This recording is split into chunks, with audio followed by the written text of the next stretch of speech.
introducing Photoshop. මේ ලෙසන ඉතින් බලාපොරොත්තු වෙන්නේ Photoshop පිළිබඳ මූලික හැඳින්වීමක් කරන්න.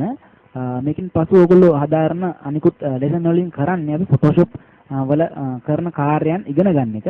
ඊට ප්‍රථමයෙන් ඔයගොල්ලෝ Photoshop පිළිබඳ මූලික හැඳින්වීමක් දැනගෙන ඉන්න ඕනේ. අපි මෙතනදී බලාපොරොත්තු වෙන Photoshop වලින් කරන කාර්යයන්. ඒ කියන්නේ Photoshop සාමාන්‍යයෙන් අපි භාවිතා කරන ශේෂ්ත්‍රයන් ගැන කතා කරන්න. මේ Photoshop කියන එක නිපදවලා තියෙන්නේ මේ Adobe කියන ආයතනය මගින්. මේ Adobe කියන ආයතනය ඇත්තටම graphics ශේෂ්ත්‍රයේ ගොඩක් software ලබා දීලා තියෙනවා. ඒ අතරින් මේ Photoshop කියන එකට මූලික තැනක් හම් වෙනවා. ඒ කියන්නේ හේතුව Photoshop වල තියෙන features බැලුවහම අනිකුත් software එක සංසන්දනය කරනකොට ගොඩක් ඉදිරියෙන් තියෙන software එකක් මේක. මේක මුලින්ම ඒ කියන්නේ Photoshop ආවේ අතරම graphics ශේෂ්ත්‍රයේ ආරම්භයත් සමගමයි. ඒ කියන්නේ Photoshop කියන එක තරම් අලුත් software එකක් නෙමෙයි. ඒක තරමක් graphics ශේෂ්ත්‍රයේ ඉන්න කට්ටිය දන්නවා. මේක graphics ශේෂ්ත්‍රයේ පටන් ගැනීම සමගම ආපු software එකක්. ඒක ආරම්භයේදී මෙන්න මේ ආකාරයෙන් තමයි ආවේ. ඒ කියන්නේ Photoshop කියන කොටස මෙතනිනුත් Adobe කියන ඒගොල්ලන්ගේ කම්පැනි එකේ නම මේ කොටසනොත් පෙන්눔 කරලා තියෙනවා.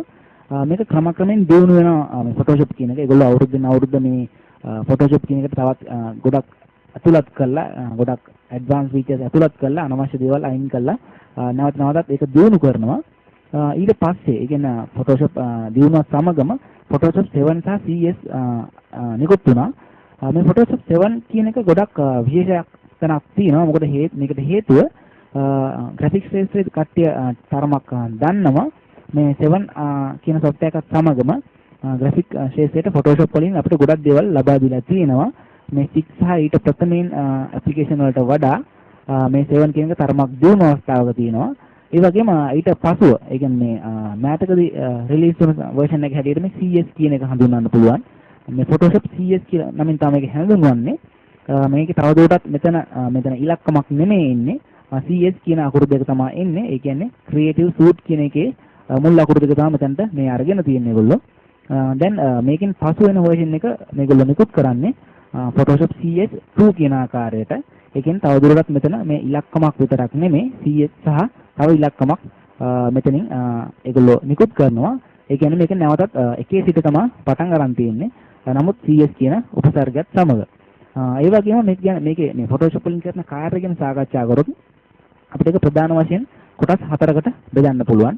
print media, web designing සහ video production ඒ වගේම interface designing කියන මූලික කොටස් 4ට අපි මේකෙන් එකිනෙක සවිස්තරව කතා කරනවා. මේ print media කියන එක ගැන අපි සාකච්ඡා කරමු. මේ print media කියන එක ඔයගොල්ලෝ දන්නවා මේ වෙනකොටත් මම මේක ගැන සාකච්ඡා කරන්න මේක මත ක්ලික් කරනවා. මේ print media කියන්නේ අතරම අපි ඔයගොල්ලෝ දන්නවා දෛනිකව අපි භාවිතා කරන මුද්‍රණ දේවල් වල තමයි print media කියන්නේ. ඒ අතරින් ඔයගොල්ලෝ දන්නා paper advertisement. paper advertisement කියන්නේ ඔයගොල්ලෝ දෛනිකව කියවන newspapers වල තියෙන advertisement. ඒව නිර්මාණය කිරීම සඳහා මේ Photoshop කියන මෘදුකාංගය, ඒ කියන්නේ Photoshop කියන graphic application එක බහුලව භාවිතා කරනවා. ඒ වගේම මේ magazines නිර්මාණය කිරීම සඳහා මේ magazine කියන්නේ ඇත්තටම තවත් එක් ක්‍රමයක් data ගමන් කරවන්න පුළුවන්. ඒ වගේම මේ magazine කියන එක ගැන විශේෂයෙන් සඳහන් කළ යුතුයි. මොකද magazine කියන්නේ අපි quality එක ගැන වැඩිපුර සැලකිලිමත් වෙන තැනක්. මොකද magazine කියන එක ඔයගොල්ලෝ දැකලා ඇති magazine එකක් ගත්තොත් ඒකේ colors සහ ඒකේ තියෙන finish එක ගත්තොත් ඉතාමත් ලස්සනට තියෙනවා මේ paper advertisement එකට වඩා. ඒ නිසා අපි මෙතනදී මේ Photoshop කියන එක භාවිතා කරනවා magazine වල photos නිර්මාණය කිරීම සඳහා. ඒ වගේම මේ banners කියන එක. banners කියන එක ඔයගොල්ලෝ දන්නවා. දෛනිකව ඔයගොල්ලෝ පාරේ ගමන් කරනකොට ඔයගොල්ලෝ දැකලා තියෙනවා. ගොඩක් sign board සහ banners එල්ලලා තියෙනවා. ඒවා නිර්මාණය කරන්න මේ Photoshop කියන එක බහුලව භාවිතා කරනවා. මොකද මේ Photoshop වලින් අපිට පුළුවන් අපි ගන්න image එකක් අවශ්‍ය විදිහට edit කරලා අවශ්‍ය ආකාරයෙන් ඉදිරිපත් කරන්න. ඒ වගේම තවත් විශේෂ තැනක් තමයි මේ photography කියන එක. photography කියන අතරම ඡායාරූප ශිල්පයට ඔයගොල්ලෝ දන්නවා සාමාන්‍ය කැමරාවකින් අපි යම්කිසි image එකක් ගත්තොත් ඔය image එක ගැන අවස්ථාවේදී image එක අපි කැමරාවට හසු කර ගන්න අවස්ථාවේදී ඒ වටපිටාව දෙන ආලෝකය සහ ආලෝකයේ ඝනත්වය බලපානවා ඒ ෆොටෝ එකේ ක්වොලිටි එකට. නමුත් මේ අපි Photoshop තුලින් අපිට පුළුවන් මේ සියල්ල වෙනස් කරන්න. ඔයගොල්ලෝ සාමාන්‍ය කැමරාවකින් සාමාන්‍ය ආලෝක තත්ත්වයේ තියෙද්දි image එකක් ගත්තත් පසුව ඒක කම්පියුටරේ අරගෙන මේ Photoshop තුලින් ඔයගලන්ට පුළුවන් ඒකේ ආලෝක තත්ත්වය වැඩි කරන්න. ඒ වගේම color correction. ඒ කියන්නේ ඔයගොල්ලෝ දන්නවා මේ අවස්ථාවේදී අපිට දක්නට ලැබෙන colors වෙනස් කරන්න අපිට අවශ්‍ය නම් අපිට Photoshop තුලින් ඒක සිදු කරන්න පුළුවන්.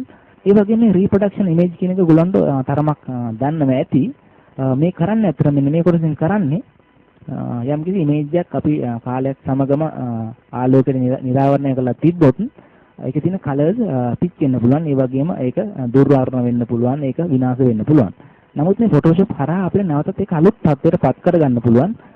ඔයගොල්ලන්ට මේ reproduction image කියන කොටසෙන් ඔයගොල්ලන්ට මේ Photoshop එකේ තියෙන මූලික කරුණු හැදෑරුවන් පස්සේ මේ සියල්ල ඉතාමත් ලෙහෙසියෙන් කරගන්න පුළුවන්. අපි ඊළඟ ලෙසන් එකකින් සාකච්ඡා කරමු.